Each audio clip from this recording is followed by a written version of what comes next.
नमस्कार good morning. आज जुलाई 11 तारिख शनिवार। आज दिन भरी अनेक बड़ गुरुत्वपूर्ण खबर गुड़िक आसीचे। जदि आपण आवेदन करिसेंती प्रधानमंत्री आवास योजना रे आसिला बड़ सूचना। सुभद्रा योजना रे पुणी मिलिबो 5000 टंका। बरफ गाड़ी किणिबाकू सरकार देबे सब्सिडी। एपरी अनेक योजना आसीचे। तेबे आसंतु आज सकाळ आसीथिबा 25 टी बड़ खबर उपरे नजर पकाइबा।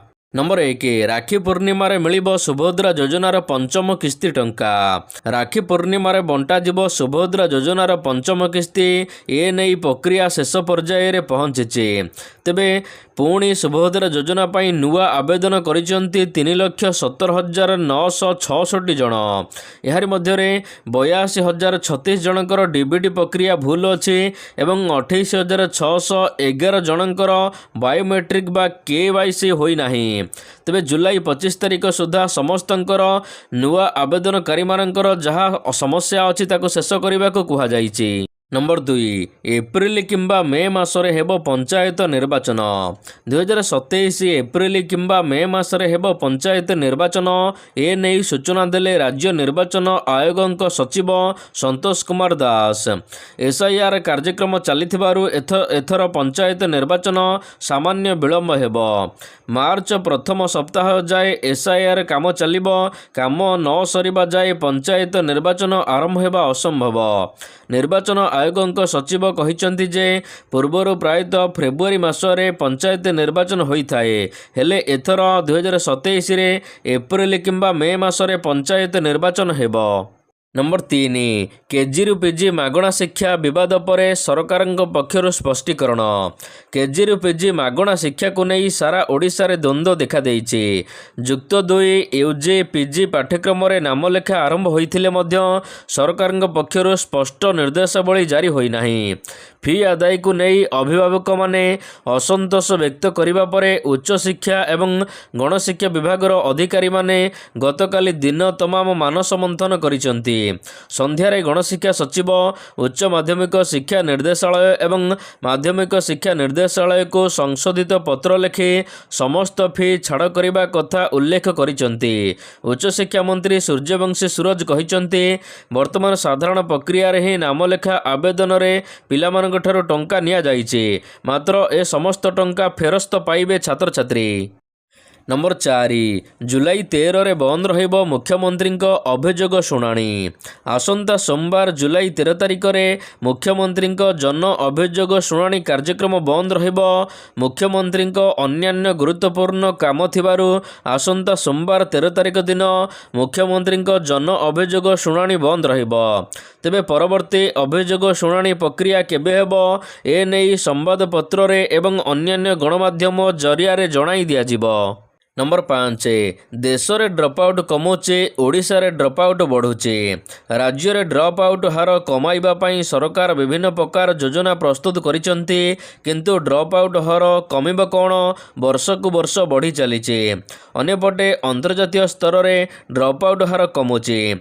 एपरिक ओडिशार पड़ोशी राज्य झारखंड पश्चिमबंग एवं आंध्र प्रदेश समेत अन्यान्य राज्य मानकर ड्रप आउट हार कमी जाइए। ओडिशा क्षेत्र में 2023-24 शिक्षा वर्ष रे यह 9.1% थिबा बेले 2025-24 वर्ष रे 9.8% रे पहुंचीछि। हेले चलित वर्ष प्रकाशित 2025-26 रिपोर्ट रे यह बढ़ी 10% रे पहुंची जाइछि। नंबर 6 दर्शनर सुरक्षा व्यवस्था करने को मुख्यमंत्री परामर्श। मुख्यमंत्री मोहन चरण माझी गतकाली रथयात्रा पाई समीक्षा बैठक करिसेंती। सहयोग समन्वय एवं निरंतर अभियोग उपरे मुख्यमंत्री गुरुत्व। 1700 बायो टॉयलेट 8टी अस्थायी हॉस्पिटल यह सहित 65 एलईडी स्क्रीन लगाजिबो। 470टी सीसीटीवी कैमेरा लागिबो। 16टी अस्थायी टेलीकॉम टावर बसाजिबो। 12,000 पुलिस तथा सीएपीएफ कर्मचारी मुतयन हेबे। पुरी को प्राय 300 रु अधिक ट्रेन चलाचल करिबो। सूचना प्रदान करिबाको ब्लॉक मेसेजिंग व्यवस्था कराजिबो बोली मुख्यमंत्री कहिसंती। नंबर 7 14 तारिखରେ ଆଉ ଏକ ଲଘୁଚାପ ବର୍ଷାରେ ଭିଜିବ ରଥଯାତ୍ରା। ରଥଯାତ୍ରା ସମୟରେ ରାଜ୍ୟରେ ପୁଣି ବର୍ଷା ବଢ଼ିବ। 14 ବା 15 ତାରିଖ ବେଳକୁ ବଙ୍ଗୋପସାଗରରେ ପୁଣି ଘୂର୍ଣ୍ଣିବଳୟ ସୃଷ୍ଟି ହୋଇପାରେ। 17 ତାରିଖ ସୁଦ୍ଧା ଏହା ଲଘୁଚାପର ରୂପ ନେବ। ଉତ୍ତର ପଶ୍ଚିମ ବଙ୍ଗୋପସାଗର ଏବଂ ସଂଲଗ୍ନ ଓଡ଼ିଶା ପଶ୍ଚିମବଙ୍ଗ ଉପକୂଳରେ ଏହି ଲଘୁଚାପ ସୃଷ୍ଟି ହେବ। ଏହାର ପ୍ରଭାବରେ ରାଜ୍ୟରେ ଅଧିକରୁ ଅଧିକ ବର୍ଷା ସମ୍ଭାବନା ରହିଛି। ପାଣିପାଗ ବିଭାଗ ତରଫରୁ ଏଭଳି ପୂର୍ବାନୁମାନ କରାଯାଇଛି। 9 ତାରିଖରୁ 15 ତାରିଖ ପର୍ଯ୍ୟନ୍ତ ରାଜ୍ୟର ଅନେକ ସ୍ଥାନରେ ବିକ୍ଷିପ୍ତ ବର୍ଷା ଆଶା ରହିଛି। 13, 14 ତାରିଖରେ ରାଜ୍ୟରେ ସମସ୍ତ ସ୍ଥାନରେ ପ୍ରବଳରୁ ପ୍ରବଳ ବର୍ଷା ହୋଇପାରେ। ନମ୍ବର 8 ଶ୍ରୀ ଜଗନ୍ନାଥଙ୍କ ଜମିର ସୁରକ୍ଷାକୁ ନେଇ ପଦକ୍ଷେପ। ସତ୍ୟବାଦୀ ତହସିଲରେ ଶ୍ରୀ ଜଗନ୍ନାଥ ମହାପ୍ରଭୁଙ୍କ ନାମରେ ଥିବା ରେକର୍ଡଭୁକ୍ତ ଜମିର ଅରିଜିନାଲ ରେକର୍ଡ ଅଫ୍ ରାଇଟ୍ସ ସଂଶୋଧନ କାର୍ଯ୍ୟ କରାଯାଇଛି। ସତ୍ୟବାଦୀ ତହସିଲରେ ମୋଟ 38ଟି ଖାତାର ରେକର୍ଡ ସଂଶୋଧନ କରାଯିବା ସହିତ ସତ୍ୟବାଦୀର ବିଭିନ୍ନ ମୌଜା ଅନ୍ତର୍ଗତ ମୋଟ 693.106 ଏକର ଜମିର ଖতিয়াନ ସଂଶୋଧନ କାର୍ଯ୍ୟ ସଫଳତାର ସହିତ ଶେଷ ହୋଇଛି। ଏହା ଜଗନ୍ନାଥ ମହାପ୍ରଭୁଙ୍କ ସମ୍ପତ୍ତି ଭାବରେ ଶ୍ରୀମନ୍ଦିର ପ୍ରଶାସନକୁ ହସ୍ତାନ୍ତର ହୋଇଛି। ଏ ପ୍ରସଙ୍ଗରେ ପ୍ରତିକ୍ରିୟା ରଖି ଆଇନ ମନ୍ତ୍ରୀ ପୃଥ୍ୱୀରାଜ ହରିଚନ୍ଦନ ସୂଚନା ଦେଇଛନ୍ତି। ନମ୍ବର 10 ପ୍ରିମିୟମ ଏସି ବସ୍ର ଭଡ଼ା ଧାର୍ଯ୍ୟ। ଓଡ଼ିଶାରେ ଚଳାଚଳ କରିବାକୁ ଥିବା ସମ୍ପୂର୍ଣ୍ଣ ସ୍ଲିପର ସୁବିଧାଯୁକ୍ତ ପ୍ରିମିୟମ ଏସି ବସ୍ ପାଇଁ ନୂଆ ଭଡ଼ା ନିର୍ଦ୍ଧାରଣ କରିଛନ୍ତି ରାଜ୍ୟ ସରକାର। ବାଣିଜ୍ୟ ଓ ପରିବହନ ବିଭାଗ ପକ୍ଷରୁ ବିଜ୍ଞପ୍ତି ପ୍ରକାଶ ପାଇଛି। ତେବେ ଏହି ଶ୍ରେଣୀର ବସ୍ ପ୍ରତି କିଲୋମିଟର ପିଛା ଯାତ୍ରୀଙ୍କ ପାଇଁ ସର୍ବାଧିକ 3 ଟଙ୍କା 50 ପଇସା ଭଡ଼ା ଆଦାୟ କରିପାରିବେ। ନମ୍ବର 11 ଜୁଲାଇ 14ରେ ସମସ୍ତ ପୌରାଞ୍ଚଳରେ ପାଳନ କରାଯିବ ନମସ୍ତେ ଦିବସ। ସଫେଇ ମିତ୍ରଙ୍କ ଅମୂଲ୍ୟ ଅବଦାନକୁ ସମ୍ମାନ ଜଣାଇବା ଏବଂ ସୁରକ୍ଷିତ ଏହା ସହିତ ଯାନ୍ତ୍ରିକ ସ୍ୱଚ୍ଛତା ବ୍ୟବହାରକୁ ପ୍ରୋତ୍ସାହନ କରିବା ଉଦ୍ଦେଶ୍ୟରେ ଚଳିତ ମାସ 14 ତାରିଖରେ ରାଜ୍ୟର ସମସ୍ତ ପୌରାଞ୍ଚଳରେ ନମସ୍ତେ ଦିବସ ପାଳନ କରାଯିବ। ଏ ନେଇ ଗୃହ ଏବଂ ନଗର ଉନ୍ନୟନ ବିଭାଗ ପକ୍ଷରୁ ସମସ୍ତ ମହାନଗର ନିଗମ, ପୌରପାଳିକା ଏବଂ ବିଜ୍ଞାପିତ ଅଞ୍ଚଳ ପରିଷଦକୁ ଆବଶ୍ୟକ ନିର୍ଦ୍ଦେଶ ଜାରି କରାଯାଇଛି। ନମ୍ବର 12 ଅଦିନିଆ ରଥଯାତ୍ରା ଉପରେ ରୋକ୍ ଲାଗିଲା। ରାଜସ୍ଥାନର ସିକରରେ ହେବାକୁ ଥିବା ଅଦିନିଆ ରଥଯାତ୍ରା ଉପରେ ରୋକ୍ ଲାଗିଛି। ରଥଯାତ୍ରା ବନ୍ଦ ନିର୍ଦ୍ଦେଶ ଦେଲେ ସିକର ଜିଲ୍ଲା ମାଜିଷ୍ଟ୍ରେଟ। ଗତକାଲି ଦିନିକିଆ ରଥଯାତ୍ରା ବନ୍ଦ ପାଇଁ ଚିଠି ଲେଖିଥିଲେ ପୁରୀ ଜିଲ୍ଲାପାଳ। ତିଥି ଅନୁସାରେ ରଥଯାତ୍ରା ପାଳନ ପାଇଁ ଅନୁରୋଧ କରିଥିଲେ ଜିଲ୍ଲାପାଳ। ରାଜସ୍ଥାନ ସିକରରେ ଆଜି ରଥଯାତ୍ରା ହୋଇଥାନ୍ତା। ପୁରୀ ଶ୍ରୀମନ୍ଦିର ପକ୍ଷରୁ ଏହାକୁ ଦୃଢ଼ ବିରୋଧ କରାଯାଇଥିଲା। ରାଜସ୍ଥାନ ସିକର ଜିଲ୍ଲାପାଳଙ୍କୁ ଉପ ମୁଖ୍ୟ ପ୍ରଶାସନଙ୍କୁ ଚିଠି ଲେଖାଯାଇଥିଲା। ଏଥିପାଇଁ ଅଦିନିଆ ରଥଯାତ୍ରା ରାଜସ୍ଥାନରେ ବନ୍ଦ ହୋଇଛି। ନମ୍ବର 13 ପିଏମ୍ କିଷାନ ଯୋଜନା, ସିଏମ୍ କିଷାନ ଯୋଜନା, ଚାଷୀ ସୁରକ୍ଷା ଯୋଜନା କିମ୍ବା ଅନ୍ୟାନ୍ୟ ସରକାରୀ ଯୋଜନାରେ ସିଧାସଳଖ ଲାଭ ପାଇବାକୁ ହେଲେ ଏବେ କରନ୍ତୁ ଆବେଦନ। ଜୁଲାଇ 5, 2026 ପରଠାରୁ ଫାର୍ମର ରେଜିଷ୍ଟ୍ରେସନ ପୋର୍ଟାଲ ଖୋଲିଛି। ଆପଣମାନେ ଯଦି ନୂଆ ଚାଷୀ ଅଟନ୍ତି ଯୋଜନା ପାଇଁ ଆବେଦନ କରିପାରିବେ। ଏଥିପାଇଁ ଆପଣଙ୍କର ଆଧାର କାର୍ଡ଼ କିମ୍ବା OTP ଆବଶ୍ୟକ ପଡ଼ିବ। ଅନ୍ୟପଟେ ଆଧାର ସହିତ ବ୍ୟାଙ୍କ ଆକାଉଣ୍ଟ ଲିଙ୍କ ହୋଇଥିବା ଆବଶ୍ୟକ। ରାସନ କାର୍ଡ଼ ଆବଶ୍ୟକ ଏବଂ ଜମି ବିବରଣୀ ମଧ୍ୟ ଦେବାକୁ ପଡ଼ିବ। ମୋବାଇଲ ନମ୍ବର ଦେବାକୁ ପଡ଼ିବ। ଏହା ସହିତ ଭୂମିହୀନ କୃଷକମାନେ ଯେଉଁମାନଙ୍କର ଜମି ନାହିଁ ସେମାନେ ମନରେଗା ବା BVG-ରାମଜୀ ଯୋଜନାର ଜବ୍ କାର୍ଡ଼ ଦେବାକୁ ପଡ଼ିବ। ନମ୍ବର 14 କ୍ୟାସ୍ରେ ହେବ ନାହିଁ ଜମି କିଣା ବିକା। ଦଲାଲ ମୁକ୍ତ ହେବ ଜମି ପଞ୍ଜୀକରଣ କାର୍ଯ୍ୟାଳୟ। ଏଣିକି ଜମି କିଣା ବିକାରେ ବ୍ୟବହାର ହେବ ନାହିଁ କ୍ୟାସ୍ର ବ୍ୟବସ୍ଥା। ରାଜ୍ୟରେ ସମ୍ପୂର୍ଣ୍ଣ ଜମି କିଣା ବିକା ସମ୍ପୂର୍ଣ୍ଣ ଭାବରେ କ୍ୟାସ୍ଲେସ୍ କରାଯିବ। ଗୋଟିଏ ବି ପଇସା କ୍ୟାସ୍ କିମ୍ବା ଟ୍ରାଞ୍ଜାକ୍ସନ୍ ହେବ ନାହିଁ ବୋଲି ସୂଚନା ଦେଇଛନ୍ତି ରାଜସ୍ୱ ମନ୍ତ୍ରୀ ସୁରେଶ ପୂଜାରୀ। ନମ୍ବର 15 ପ୍ରଧାନମନ୍ତ୍ରୀ ଆବାସ ଯୋଜନାକୁ ନେଇ ଆସିଲା ଗୁରୁତ୍ୱପୂର୍ଣ୍ଣ ସୂଚନା। ଯଦି ଆପଣ ଆବେଦନ କରିଛନ୍ତି ଘର ପାଇଁ ତେବେ ଶୀଘ୍ର ଜାଣନ୍ତୁ। କିଛି ଲୋକ ଭାବୁଛନ୍ତି ଯେ ଯେଉଁମାନଙ୍କର ପକ୍କା ଘର ଅଛି, 4 ଚକିଆ ଗାଡ଼ି ଅଛି, ସେମାନଙ୍କ ନାମରେ ପୁଣି ଥରେ ଆବାସ ଯୋଜନାରେ ଘର ଆସିଯାଇଛି। ତେବେ ଏହା ସମ୍ପୂର୍ଣ୍ଣ ଭୁଲ ଧାରଣା। ଏଥର ସେଲ୍ଫ ରେଜିଷ୍ଟ୍ରେସନ ମାଧ୍ୟମରେ ଆବେଦନ ହୋଇଥିବାରୁ ଅନେକ ବ୍ୟକ୍ତି ନିଜେ ପଞ୍ଜୀକରଣ କରିଛନ୍ତି। ତେଣୁ ଏହି ତାଲିକା ଅନ୍ତିମ ତାଲିକା ନୁହେଁ। जुलाई 15 तारिख पर्यंत प्रत्येक ग्राम पंचायत रे अभियोग बॉक्स बसा जाइछे। जदि कौनसी अयोग्य व्यक्ति नाम थाए कौनसी व्यक्ति एठारे लिखित अभियोग करि परिबे। जुलाई 15 तारिख पर प्रत्येक पंचायत पई स्वतंत्र टीम गठन कराजिबो एवं सेमाने घरे घर जाई वेरिफिकेशन करिवे। जांच पर केवल प्रकृत बा योग्य हिताधिकारी माने ही प्रधानमंत्री आवास योजना रे शामिल होई परिबे। जे माने पंजीकरण करिथिबे तांको नाम जदि आसी नाही तेबे से विषय रे मध्य राज्य स्तर रे टीम आलोचना करूचे सेमानक मध्य पक्का घर दियाजिबो। नंबर 16 शिल्प नीति रे ओडिशा को मिलिला पुणी बड़ सफलता। ओडिशा रे 2100 कोटीर कैप्टिव जेटी निर्माण करिबो JSW कंपनी। जगतसिंहपुर जटाधारी नदी मुहाण रे 52 MTPA क्षमतार जेटी निर्माण कराजिबो। ढिंकियारे 13.2 MTPA क्षमतार मेगा स्टील प्लांट को मध्य लॉजिस्टिक सहायता मिली। प्रकल्प रे मोट 2100 कोटी टंका निवेश हेबो। एठारे 3000 रु अधिक प्रत्यक्ष एवं परोक्ष भाव में नियुक्ति संभावना रही। नंबर 17 गोदावरीश आदर्श मिश्र विद्यालय काम आरंभ होइछे।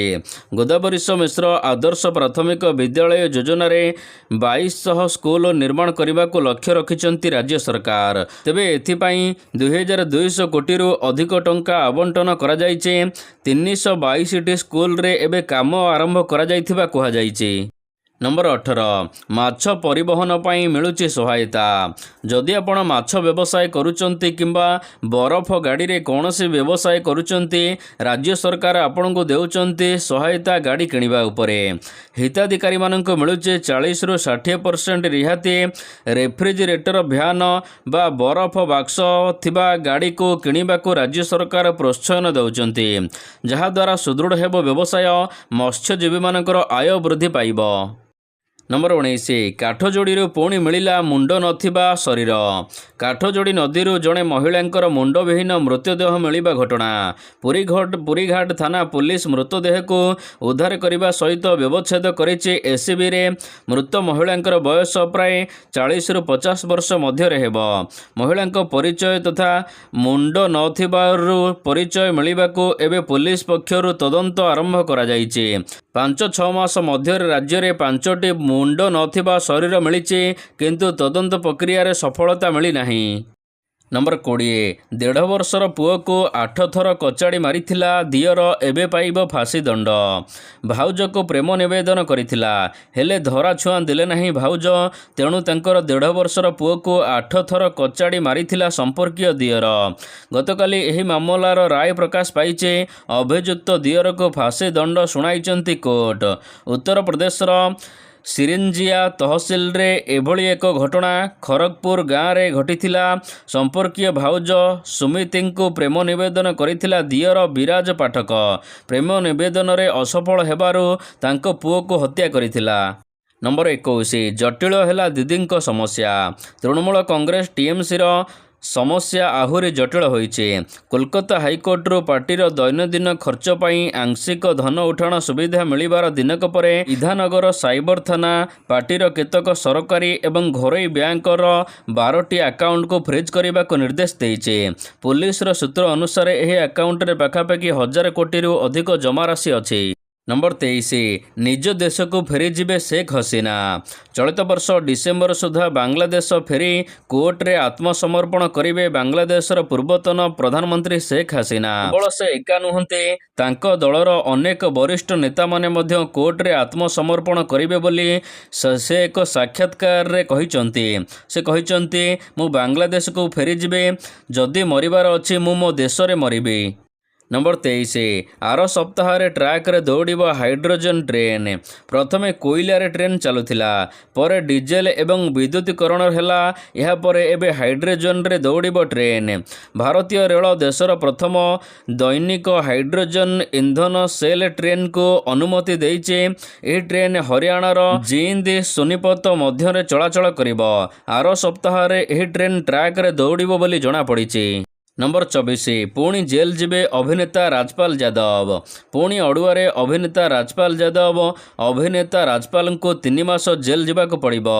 दिल्ली हाईकोर्ट दंडादेश कायम रखिले टंका फेरस्त पई अधिक समय आवेदन खारज होईचे। पुणी जेल जिबे अभिनेता राजपाल यादव चेक बाउंस मामला रे दिल्ली हाईकोर्ट झटका तल कोर्ट राय को बजाय रखिले हाईकोर्ट। नंबर 25 न्यूजीलैंड रे पहुंची प्रधानमंत्री नरेंद्र मोदी। प्रधानमंत्री नरेंद्र मोदी तांकर 3 दिनिया विदेश गस्त कार्यक्रम रे शुक्रवार दिन न्यूजीलैंड रे पहुंची।